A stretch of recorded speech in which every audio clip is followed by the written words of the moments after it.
Bien, on va commencer alors. Donc, on va vous présenter la conférence sur Séquestré, écrite par Richard Miller et donc animée par Eric Clemens, donc qui va pouvoir en parler avec nous. Ils sont tous les deux docteurs en philosophie, passionnés par l'écriture, écrivains et poètes. Et ils vont nous parler du recueil Nouvelles séquestrées, des nouvelles écrites sur une période de plus de 20 ans. Certaines avaient déjà été éditées, mais plusieurs sont inédites. Je vous donne la parole alors pour nous présenter le livre. Merci beaucoup.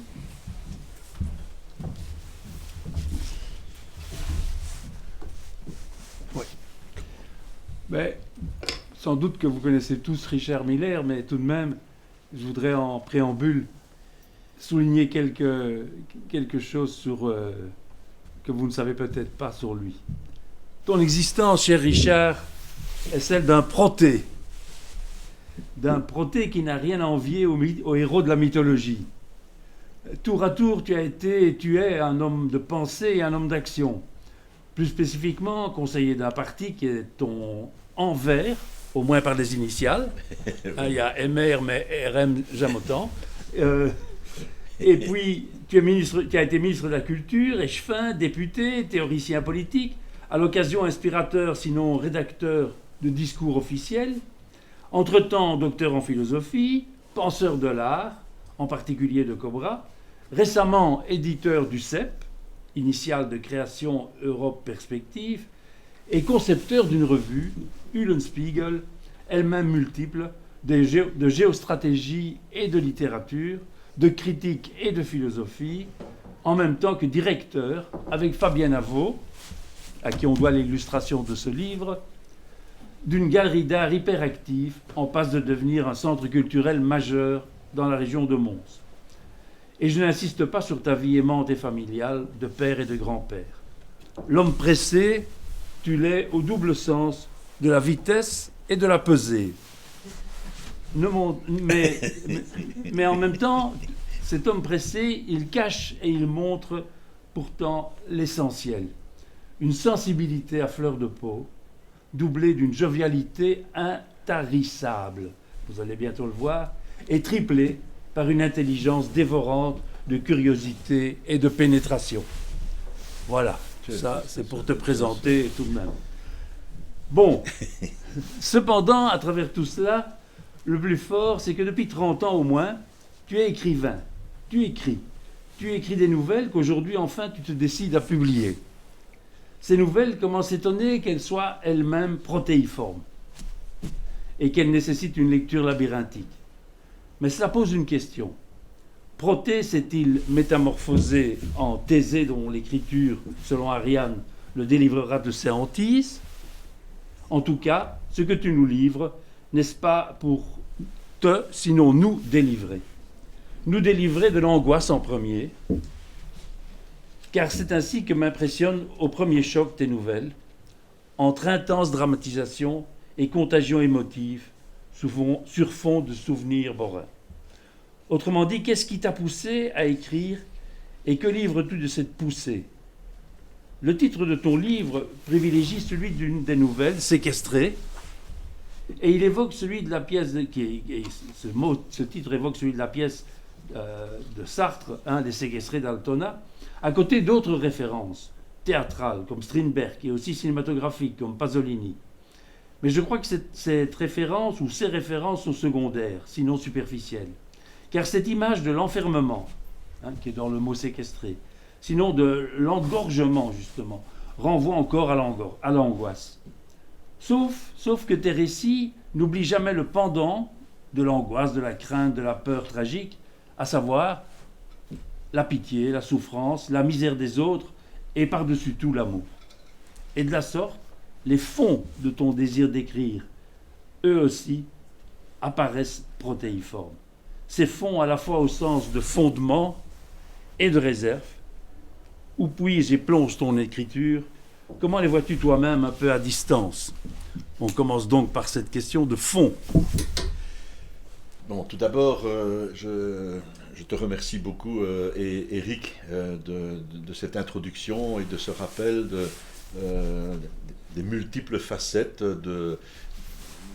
je vais le dire, du personnage, parce que, vous le verrez en découvrant ce recueil, dans la dernière nouvelle, qui est écrite dans une langue très spéciale, une langue un peu difficile, un style d'écriture que je me suis inventé pour moi-même, vous verrez qu'il y a un dédoublement et que Richard Miller devient un de ses personnages ou son personnage principal. Et donc il y a, d'ailleurs Eric y a fait allusion, hein, j'utilise les initiales RM, et RM est cet écrivain qui écrit, qui essaye de traduire tout ce qu'il a charrié avec lui durant une vie qui, c'est vrai que j'ai fait beaucoup de choses dans ma vie, mais ça n'a pas été une vie très, très facile. Une enfance qui n'a pas été très heureuse, je vais le dire aussi directement puisque c'est le cœur de la dernière nouvelle, c'est une souffrance physique puisque j'ai souffert de la polio, j'en ai gardé une séquelle qui m'a beaucoup marqué et qui a toujours été quelque chose encore aujourd'hui, puisque je vous en parle, il me pose une question sur pourquoi j'ai écrit, et c'est un des premiers éléments de réponse que j'apporte directement, c'est une souffrance personnelle qui ne m'a jamais quitté. Alors la jovialité que Eric a évoqué aussi, c'est vrai que je suis un type marrant, c'est vrai que voilà, j'adore rigoler, j'adore faire rigoler, etc. Mais, et je ne veux pas utiliser une formule facile, mais il y a peut-être derrière aussi tous ces éclats de rire et cette jovialité, cet humour. Il y a peut-être aussi, c'est peut-être aussi une façon un peu de dissimuler le personnage que je pense être. Voilà, et le travail d'écriture a été pour moi une véritable expérience. C'est un véritable apprentissage, une découverte. Donc, j'ai fait des études de philo à l'ULB, j'ai commencé à travailler tout de suite après, j'ai toujours beaucoup travaillé, j'ai fait une petite carrière politique, comme Eric l'a rappelé, mais à côté de cela, à un moment qui est venu assez tardivement, j'avais écrit quelques poèmes quand j'étais jeune, hein, quand j'étais amoureux, j'écrivais des poèmes comme tout le monde, mais à un moment, j'étais travaillé par l'envie d'écrire un roman. Un roman demande énormément de temps. Il faut entrer dans un tunnel, et au bout de quelques mois, on peut en sortir, quelques mois ou quelques années parfois. Et ça, le temps m'a toujours manqué. Et c'est d'ailleurs l'expression qu'Éric a utilisée, l'homme pressé.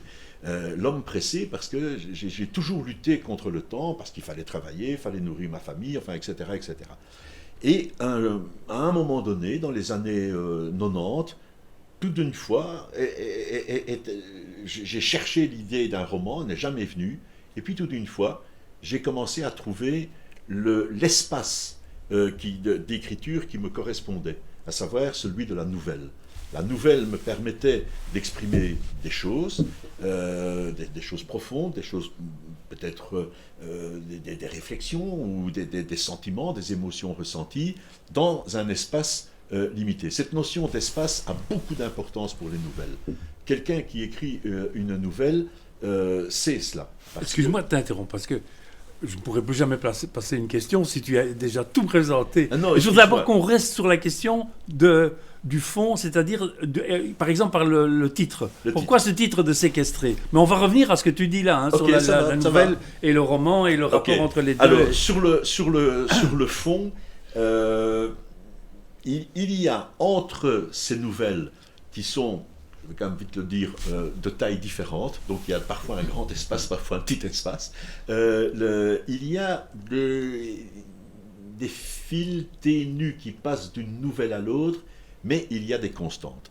Et parmi les constantes, il y a celle que Eric a soulignée tout à l'heure, il y a l'amour.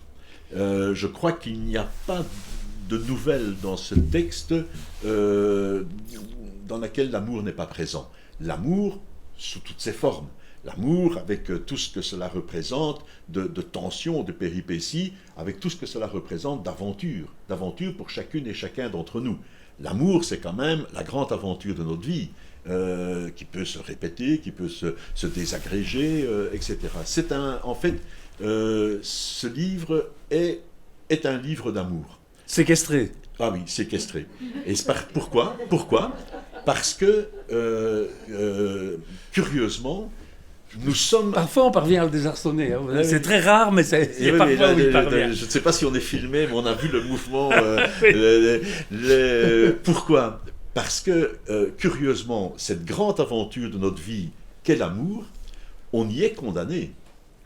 On est un peu, Sartre disait, on est condamné à la liberté. Je pense que nous sommes aussi condamnés à l'amour. L'amour est quelque chose qui nous est imposé par la nature. Pourquoi ? Parce qu'il y a je crois que c'est Milan Kundera, c'est Kundera qui écrit ça dans un de ses romans.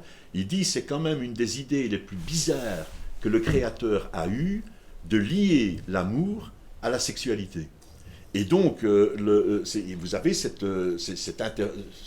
besoin qui est celui du besoin amoureux, mais qui est en fait vécu par nous comme étant une source d'émotion très très profonde, une source d'émotion qui touche à l'ensemble de notre vie. Et donc, voilà, le mot « séquestré » est le titre d'une des nouvelles. Ça correspond au fait que des enfants sont enfermés dans une chambre pendant qu'il se passe des choses dans l'autre chambre, mais fondamentalement, ce terme séquestré renvoie à la forme de séquestration qui est la nôtre. Nous sommes enfermés dans une obligation d'aimer. Étranglé. Il y a l'idée d'angoisse et d'étranglement que moi j'entends derrière le mot séquestré. Oui. Parce que tu as les deux pendants comme je l'ai dit, de la tragédie, hein, la crainte et la pitié. Mais chez toi, la pitié, c'est plutôt l'amour.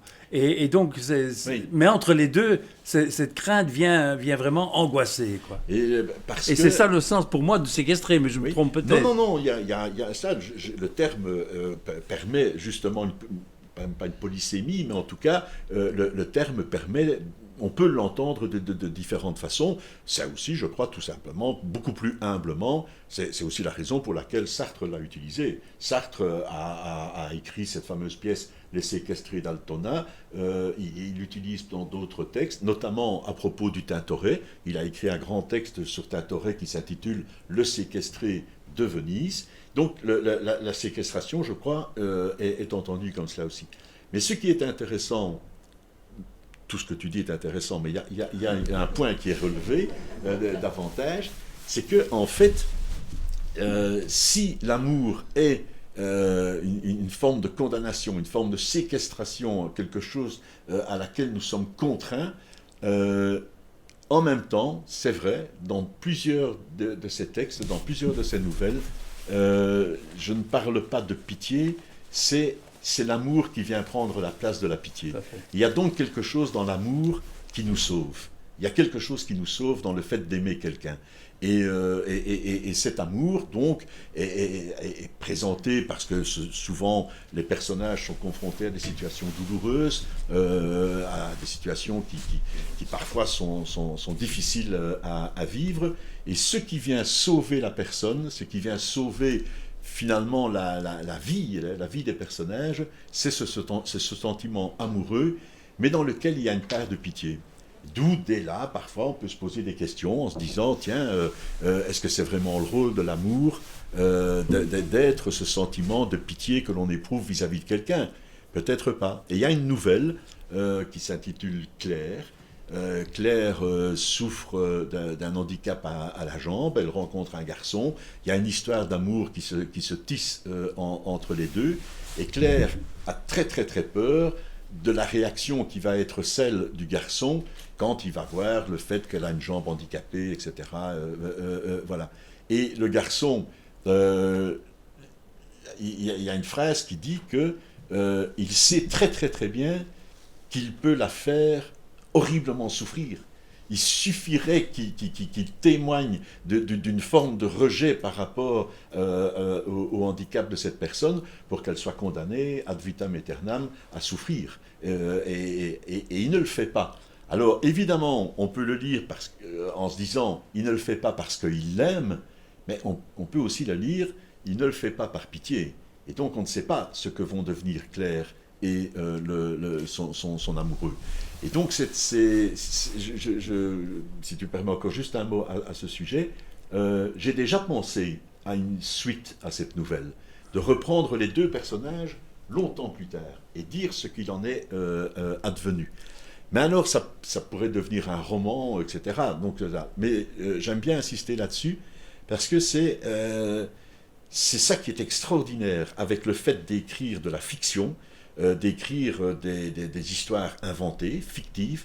C'est ça qui est extraordinaire, qui est quelque chose que j'adore, que j'aime vraiment, sans lequel je ne pourrais plus vivre, c'est le fait que ces personnages sont vivants pour moi. Ils continuent à vivre, et ils vivent leur vie. Et quelqu'un qui écrit une histoire, quelqu'un qui écrit de la fiction, s'en rend compte très très vite. On ne fait pas n'importe quoi avec les personnages.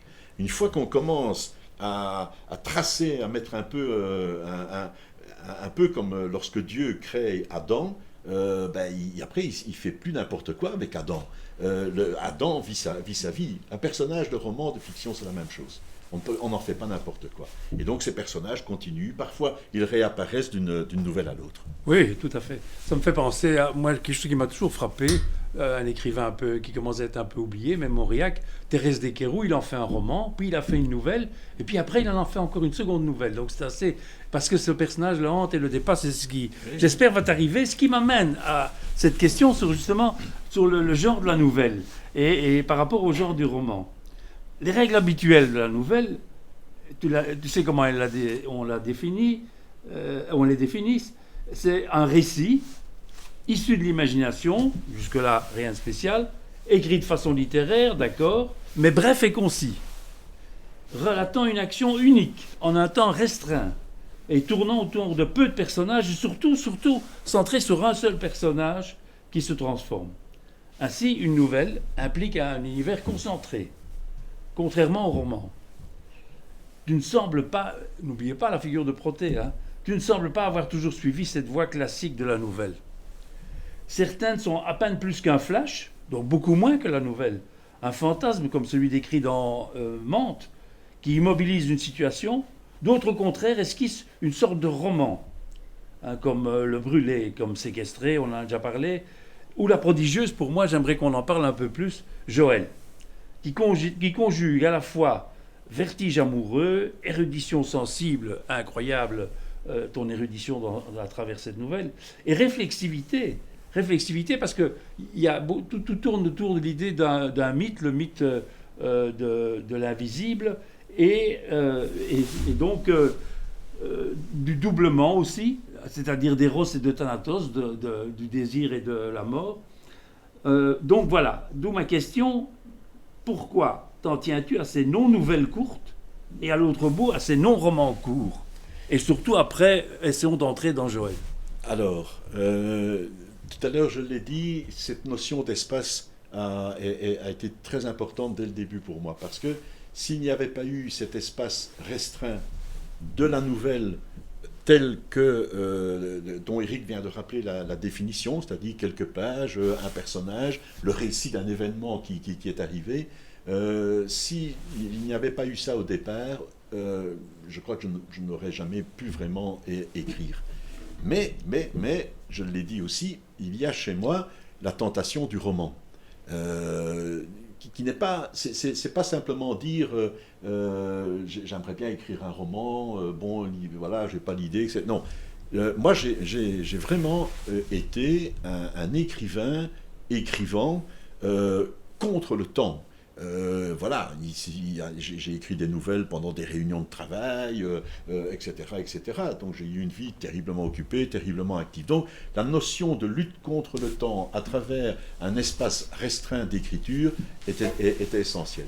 Seulement, voilà, l'envie d'écrire un roman, la capacité pas dire pas de mon imagination, mais la capacité de laisser vivre les personnages tels que l'on peut les créer et les lancer dans la vie, elle est là, je la ressens. À un moment donné, je ressens que si je ne vais pas un peu plus loin dans le personnage, ce sera incomplet.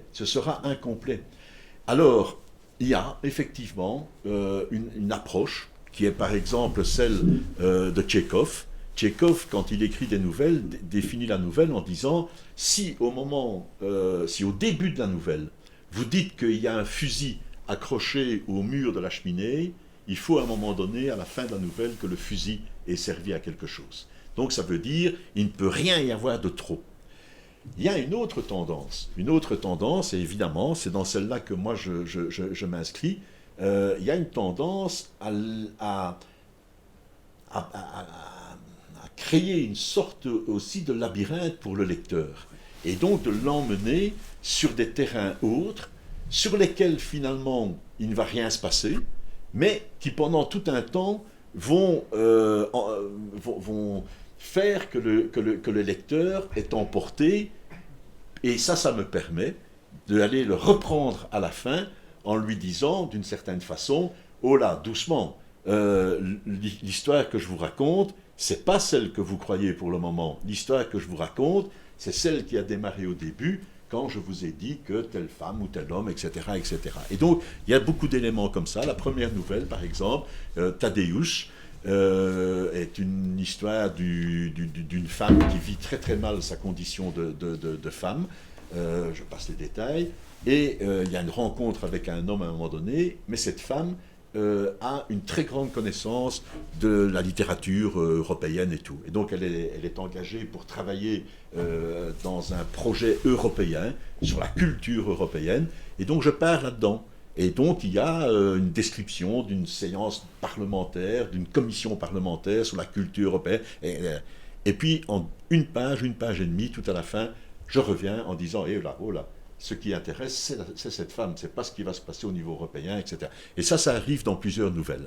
Alors dans Joël, justement. Dans Joël. Alors je voudrais d'abord juste lire un passage, parce que c'est un passage qui montre bien comment tu interviens dans la création de cette nouvelle, comme d'autres nouvelles d'ailleurs, et tout en réfléchissant sur ce qui s'y passe. À quel point la fiction peut-elle se nourrir de la réalité? Tout d'un coup, il demande ça au milieu de la nouvelle, qui raconte toute l'histoire de Joël. Elle se déploie selon une logique propre, incompatible avec les faits réels, même si elle vise la vérité. Alors tout ce jeu entre réel et vérité. Le crédit que le lecteur accorde à un récit dépend du degré de vérité plus ou moins atteint. Mais dans le même temps, le récit ne s'identifie jamais complètement à une chronique de faits vécus. Les mauvais récits, c'est ça, c'est quand ils collent aux faits vécus, et spécialement les autofictions, quand elles sont trop, justement, sans ce rapport à la vérité qui met une distance. C'est l'entre-deux, entre le vrai et le faux, que se lit une nouvelle ou un roman. Toutefois, alors tu reprends là le fil du récit, l'histoire de Joël, même si j'ai imaginé des détails de ses amours avec Mathieu, est vraie, au sens où elle a réellement eu lieu. Oui. Alors, l'autre sens. Alors, ce qui est extraordinaire, voilà, parce que et puis fait, avec je termine la phrase que Eric vient de relire en disant, oui, parce qu'elle a vraiment eu lieu. Alors, en fait, c'est faux, elle n'a pas eu lieu. Et donc, c'est une histoire qui est totalement inventée, et je la reprends et je la remets dans un contexte assez différent, où tout d'un coup, je vais rechercher la fin. En fait, toute écriture, que ce soit l'écriture d'un roman ou d'une nouvelle, est un jeu entre la réalité et la fiction. Il n'y a jamais de fiction entièrement pure, ce qui explique d'ailleurs une petite chose. Donc voilà, je n'ai pas de conseils à donner à des collègues écrivains, mais une histoire, un roman, une nouvelle qui serait entièrement imaginaire, ça n'existe pas. Ça n'existe pas, même la science-fiction, hein, mais ça n'existe pas. Il y a toujours un fond. C'est la raison pour laquelle les grands livres sont ceux qui sont écrits par des gens qui connaissent bien un domaine, qui connaissent bien une matière, et qui l'utilisent pour y intégrer la fiction qu'ils ont envie de raconter. Un exemple, je n'ai pas de lien de famille avec lui, mais c'est Henri Miller. Henri Miller avait été travaillé dans une société de télégraphe, de téléphone, etc., eh bien, tout Sexus se passe aussi à l'intérieur, enfin pas à l'intérieur, mais est relié à cette histoire. Il faut donc il faut que l'écrivain puisse aussi avoir un sol un peu solide sous les pieds. Et c'est la raison pour laquelle, moi, de temps en temps, j'utilise mon expérience politique dans l'une ou l'autre des nouvelles, mais surtout, j'ai utilisé le fond où je me sens le plus à l'aise, c'est-à-dire la connaissance culturelle, la connaissance de l'histoire. Donc, il y a des nouvelles où des peintres sont évoqués, parce que j'aime beaucoup ça. Mais il ne faut pas non plus le faire en embêtant le lecteur. Donc, il faut vraiment le faire aussi d'une certaine façon à droite. Est-ce que tu peux rentrer dans Joël, justement Parce qu'en plus, il y a ce mythe, évidemment, de la nogigès, c'est-à-dire de l'invisible. Oui. Qui cherche à montrer, c'est très très complexe. C'est à la fois prodigieux de foisonnement cette nouvelle, et à la fois prodigieux d'érudition, et à la fois prodigieux de réflexivité. Vous allez voir. Ah donc, le point de départ, il y a 2 points de départ à cette nouvelle, qui est une nouvelle ancienne. Elle est ancienne. J'ai changé simplement un peu la fin maintenant.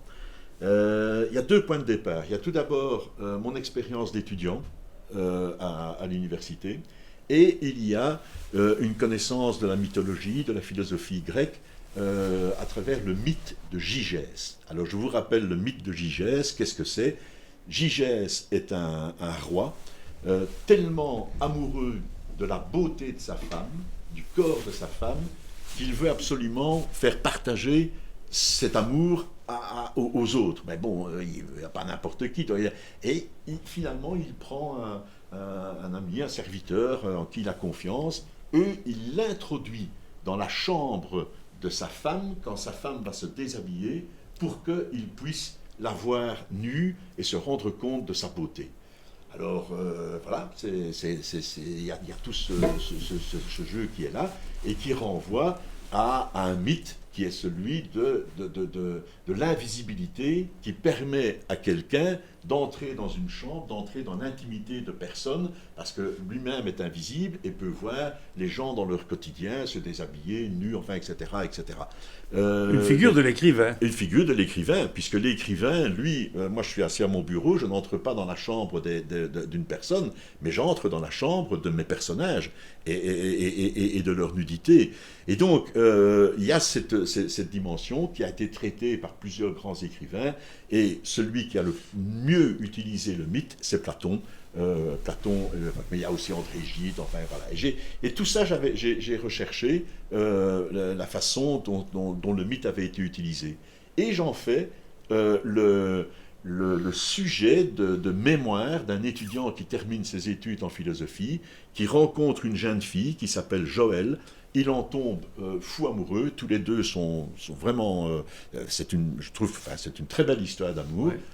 Et à un moment donné, la jeune fille doit elle aussi présenter son mémoire à l'université.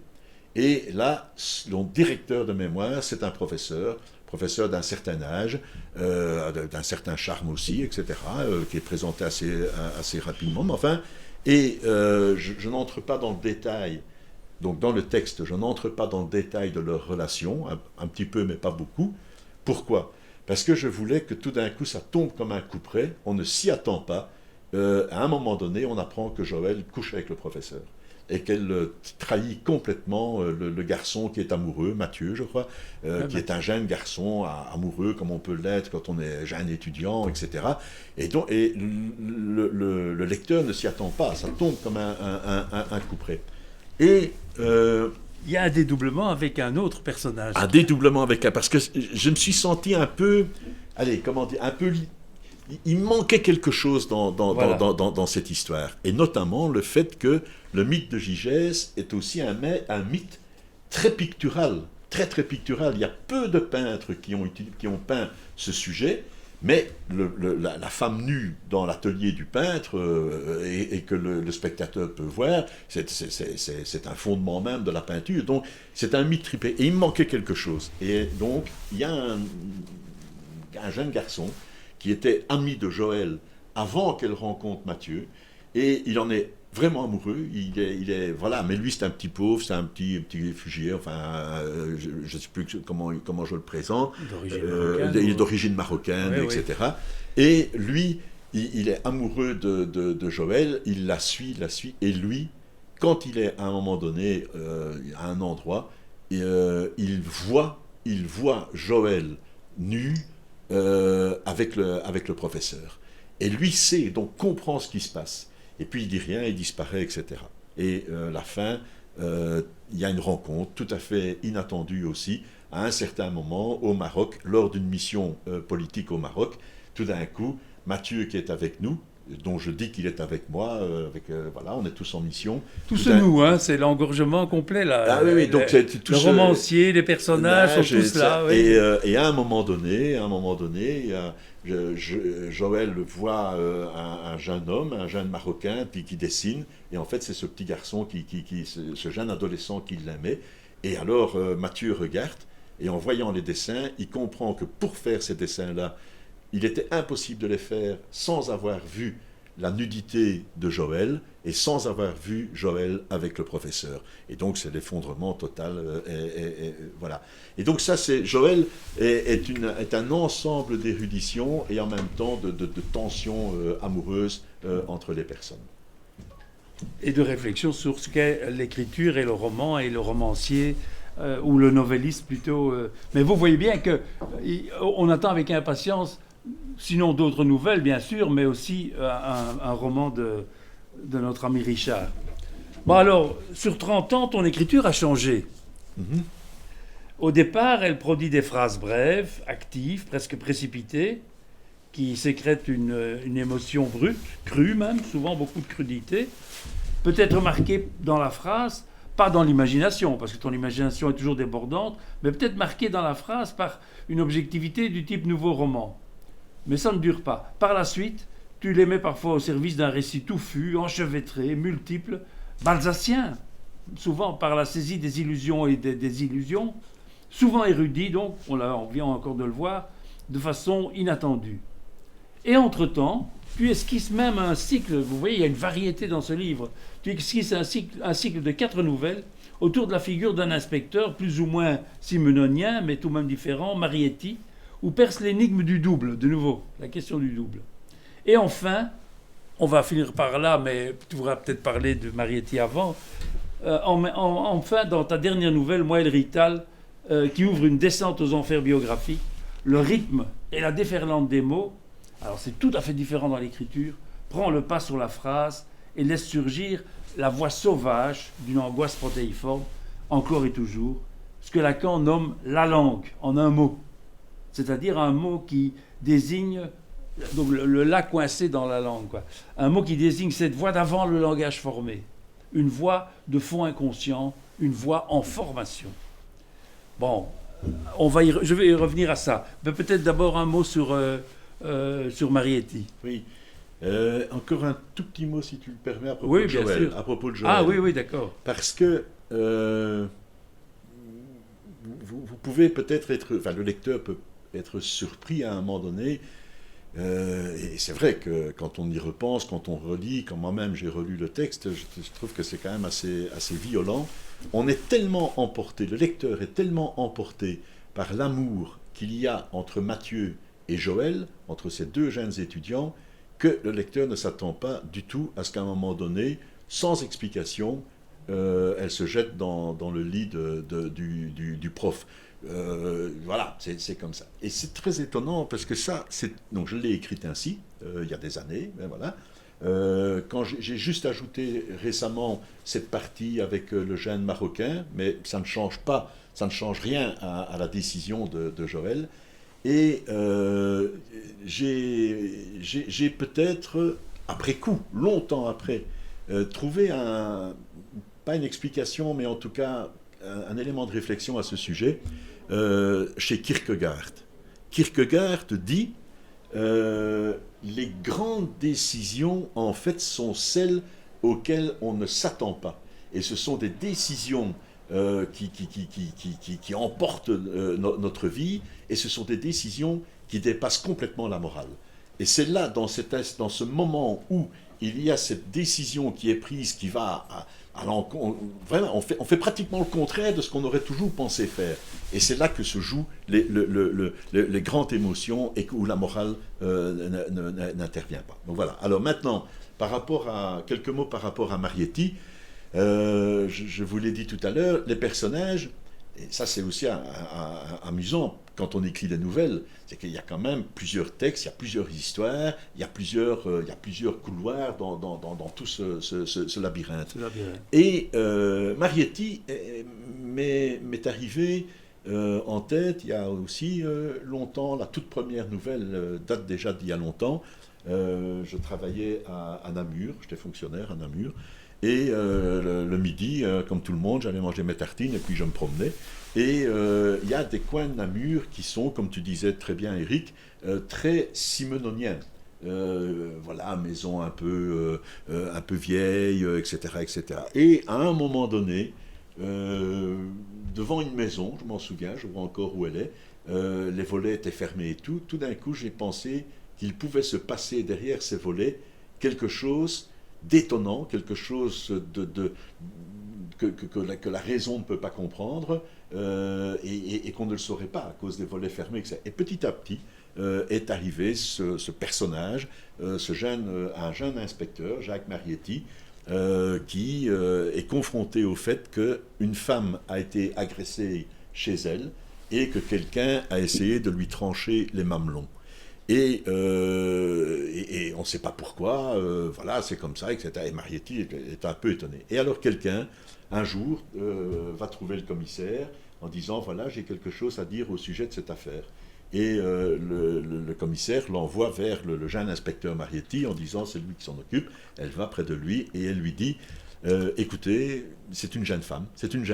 Et elle dit, je ne sais pas s'il y a un lien, mais cette histoire que j'ai lue dans le journal Vers l'avenir, cet écho, etc., ce fait divers, je ne sais pas si vous le savez, mais Carson McCullers a écrit un roman qui s'appelle Reflet dans un œil d'or, dans lequel quelqu'un tranche les mamelons d'une femme. Et l'inspecteur, lui, n'a aucune culture. Lui, c'est vraiment, c'est l'inspecteur pris dans son métier de policier, est tout étonné. Et puis voilà, l'histoire se continue, se poursuit. Je ne vous dis pas la fin, mais finalement, à la fin, quand tout est terminé, l'inspecteur va se mettre en couple. Il va épouser cette jeune femme. Et il y a 2 ou 3 nouvelles alors qui s'enchaînent, dont une autour du problème du double. Il y a quelqu'un qui meurt, et finalement on ne sait même pas si c'est vraiment la bonne personne qui est morte ou quelqu'un d'autre. Et donc il y a ce genre d'aventure. Et alors, j'en me permets de le souligner, mais il m'est arrivé quelque chose d'étrange, mais qui correspond très très bien au passage que Eric a lu tout à l'heure sur le rapport entre fiction et réalité, où l'histoire continue. J'ai inventé, à partir de 2010-2011, une suite aux enquêtes de cet inspecteur Jacques Marietti. Il est confronté à une histoire, les Montois connaissent tout ça ici, à l'administration communale de Mons, etc. À l'époque, j'étais échevin, et à une réunion du collège, je m'étais rendu compte que, tout d'abord, j'étais échevin des finances, et j'ai vu qu'il y avait un poste budgétaire où il y avait beaucoup d'argent qui partait. C'était les robinets non fermés dans différents endroits, etc. Il y avait des fuites d'eau, et ça nous coûtait un pont. Et donc, voilà, j'ai parti de ça, disant, il y a un échevin, il s'énerve, et il demande qu'on vérifie toutes les conduites d'eau dans tous les bâtiments de la commune. Et en faisant ça, on découvre le corps d'une vieille femme, dans un des bâtiments. Et à partir de là, il y a toute une histoire qui se construit. Cette femme est d'origine maghrébine, et personne ne comprend comment cette femme est entrée dans ce bâtiment de l'administration et où elle est venue mourir. Voilà, personne. Et alors, il y a toute l'histoire qui s'ensuit. Donc ça, c'est évidemment moi qui explique. Et l'idée, c'est que cette femme est la mère d'un jeune garçon qui est abordé par les terroristes islamistes. Et ça, c'était mon histoire. Nous sommes en 2012-2013, je continue à écrire, et finalement, à un moment donné, j'ai été rattrapé par la réalité, puisqu'il y a eu les attentats de 2016. Et ma nouvelle m'a paru alors totalement insipide. J'ai dit, c'est pas possible, à côté de ce qui s'est passé, voilà, ça n'a pas de sens. Et donc j'ai arrêté. Et puis récemment, c'est revenu, et donc j'ai inventé une fin qui intègre aussi les attentats et le lien avec cette femme et tout. Donc un télescopage, à un certain moment, la réalité a dépassé la fiction. Et puis après, je l'ai un peu repris. Et alors, dernière nouvelle, dernière question. Oui, ben je voudrais en dire un mot, justement. Voilà. Donc, vous avez vu, moi, je trouve ça très, très étonnant. C'est l'évolution de son écriture, de son style, si vous préférez. Et dans la dernière nouvelle, c'est une évolution vraiment forte. Une évolution qui correspond plus à mes goûts littéraires, ça je dois le reconnaître, même si j'admire le foisonnement imaginatif qui est, et l'érudition et la sensibilité qui parcourt toute l'histoire, mais dans le dernier c'est vraiment éclatant. Parce que ça, pour moi, ça porte sur d'abord le devenir de ce que tu écris, et puis surtout ça va au-delà des façons classiques d'affronter le réel, qui sont les façons qu'on voit dans la littérature habituelle. Pourquoi ? Mais parce que affronter le réel, c'est affronter tout de même ce qui n'est pas représentable, ce qui est irreprésentable dans le réel. C'est pas décrire la réalité quotidienne, des fauteuils, une table, des gens avec un manteau, etc. Ça, c'est pas le réel. Le réel, c'est la jouissance et la mort qui habitent au cœur de nos façons de vivre et qui, lui, qui eux sont irreprésentables. Et donc, c'est ça qui entraîne l'exigence d'une écriture plus tendue. Destructrice, qui détruit les illusions stylistiques, l'élégance du beau style et la formation classique des récits. Voilà. Et c'est ce qui apparaît donc de façon éclatante dans ce petit chef-d'œuvre qui est la dernière nouvelle, Moelle Rital. Donc je voudrais à la fois que tu nous éclaires sur ce qui t'a poussé à ce type d'écriture. Peut-être que tu pourrais d'abord en lire un passage. Ce serait étonnant ce serait assez bon que tu puisses lire toi-même un des passages. Et puis après, peut-être nous dire si ce type d'écriture t'entraîne vers l'avenir ou si c'est un apax. Mais je ne pense pas que c'est pas une fois. Oui. Non, donc il y aura certainement une suite, comme Éric l'a dit, c'est un début d'autobiographie. Premier élément, il faut que je le rappelle quand même, parce que ça c'est vraiment une vérité de base, fondamentale.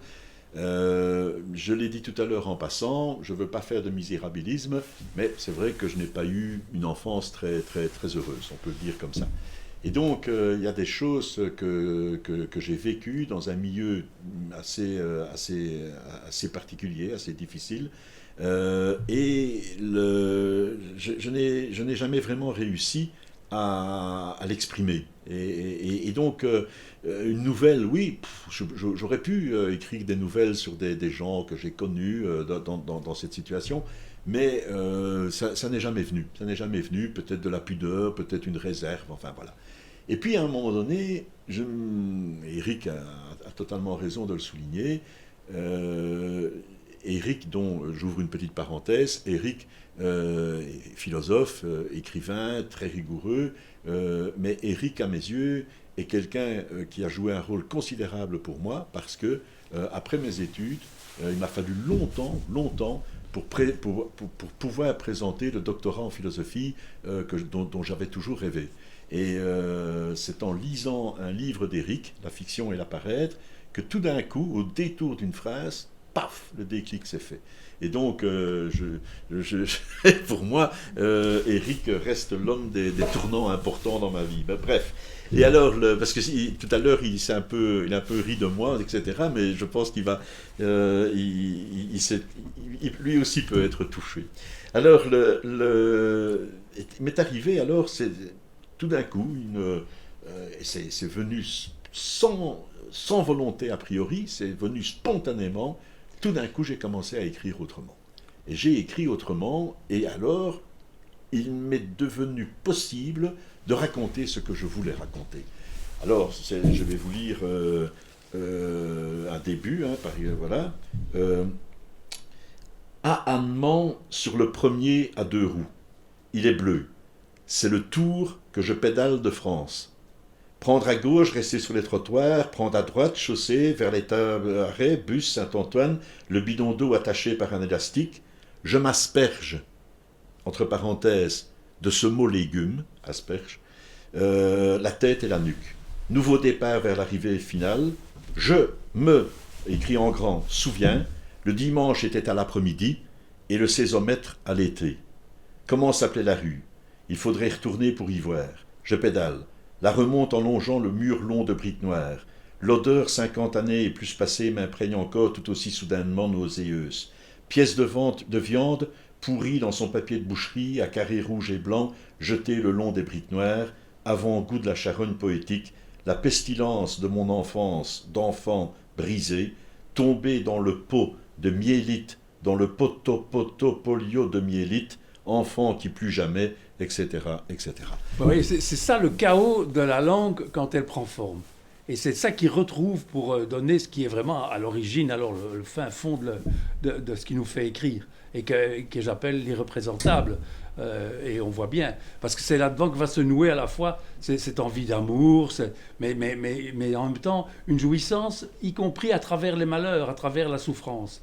Et c'est tout ça qui ne peut pas être dit de façon étalée et conceptuelle comme je suis en train de le faire, mais au contraire qui doit être mis dans cette langue. Ouais.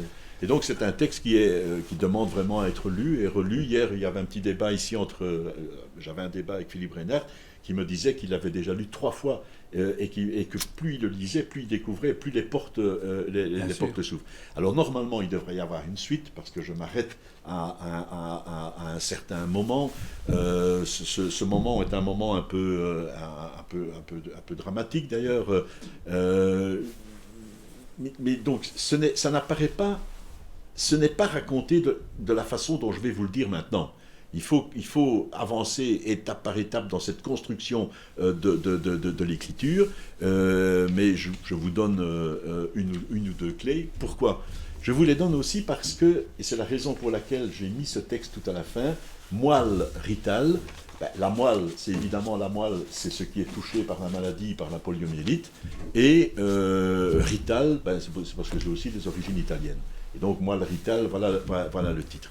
Les événements que je raconte se passent dans la banlieue de Charleroi, où je suis né, à Laudenser, dans ce que Marx appelait le lumpenprolétariat, c'est-à-dire le prolétariat dont même lui ne voulait pas s'occuper, quoi, donc, pour vous dire. Et alors, j'ai dans la rue où je suis enfant, où je suis ici, évidemment, l'histoire du vélo où je pédale le Tour de France, etc. J'ai un petit gamin, j'ai un petit vélo, je suis tout content, c'est comme si je faisais le Tour de France, quoi. Et dans cette rue, et ça fait l'objet d'une très courte nouvelle aussi, qui s'appelle Réchauffement, où je dis réchauffement, ce mot-là, pour moi, il n'y a rien à faire dans tous les débats qu'on a actuellement sur le réchauffement climatique. Pour moi, le réchauffement, il n'y a rien à faire, c'est mon enfance. Je joue avec une petite voisine. Dans le couloir qui va dans leur maison, il y avait toujours une poêle à frire posée par terre dans le corridor avec un morceau de viande dedans. Et je vous assure, donc pourquoi? Parce que ce plat était destiné à être réchauffé. Et c'était la nourriture du papa quand il rentrait de son boulot. Et donc, moi, réchauffer, ça a toujours été ça. Mais alors, ce qui est très étonnant, c'est que ce papa est un ancien, donc je l'ai connu, c'est un voisin, est un ancien de la Waffen-SS. Et donc, un Wallon, de la Légion Wallonia, enfin, je ne sais plus comment ça s'appelait, il avait participé au front en Russie, enfin, etc., etc. Et il était là. Et sa femme ne lui parlait pas. Alors je me suis maintenant évidemment plus âgé, à l'époque je n'ai pas posé la question, ça m'étonnait d'avoir toujours cette poêle avec le morceau de viande, évidemment je me suis demandé est-ce qu'elle ne voulait vraiment pas avoir la moindre affaire avec lui et qu'elle mettait sa nourriture là et qu'il se débrouille parce qu'il a... Voilà, ça se termine comme ça. Mais alors ce texte est repris dans la partie plus biographique moelle ritale, où on apprend effectivement qu'il y avait cette petite fille, son père, la Waffen-SS, etc., etc. J'explique un peu plus. J'explique de la façon dont je viens de le dire. Hein. Il faut vraiment entrer dedans. Et un élément important, c'est que avec elle, je jouais beaucoup dans le jardin de mon enfance. Et je rappelle une phrase de Corneille, hein, le peintre Corneille, qui disait « Dans les jardins de mon enfance, l'herbe n'en finissait pas de pousser ». Dans ce jardin de l'enfance, un jour, en jouant avec elle, on découvre une espèce de truc, une espèce de chiffon tout rouge comme ça, puis on va voir, on regarde, en fait c'est un fœtus. Parce qu'il y avait, dans ce milieu, il y avait une avorteuse. Et voilà, je peux le dire maintenant, quelqu'un de très proche, ma mère, avait connu même peut-être plusieurs avortements. Et l'idée, la question qui se pose alors est de savoir, ce jardin dans lequel on jouait, est-ce qu'on jouait sur un cimetière de fœtus de gens qui étaient en fait liés à ma famille, à moi. Et je me dis, mais et moi, qui aurais-je été si mon père avait la bête à deux dos fait avec une autre femme, ou ma mère, la bête à deux dos fait avec un autre homme. Et donc, c'est ce type de questionnement. Le chiffre 2 est très important, très très important dans beaucoup de nouvelles.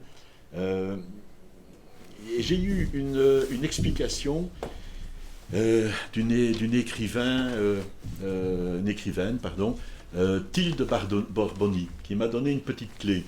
Parce que je lui expliquais ces histoires de 2, de chiffre 2, etc., de pair, hein, P-A-I-R-E, et qui me disait qu'elle avait travaillé beaucoup comme psychologue, et qu'un jour, on lui a amené un petit enfant, un petit garçon, et parlait de cela, et l'instituteur et elle, pour lui faire passer des tests, 1 plus 1 égale 2.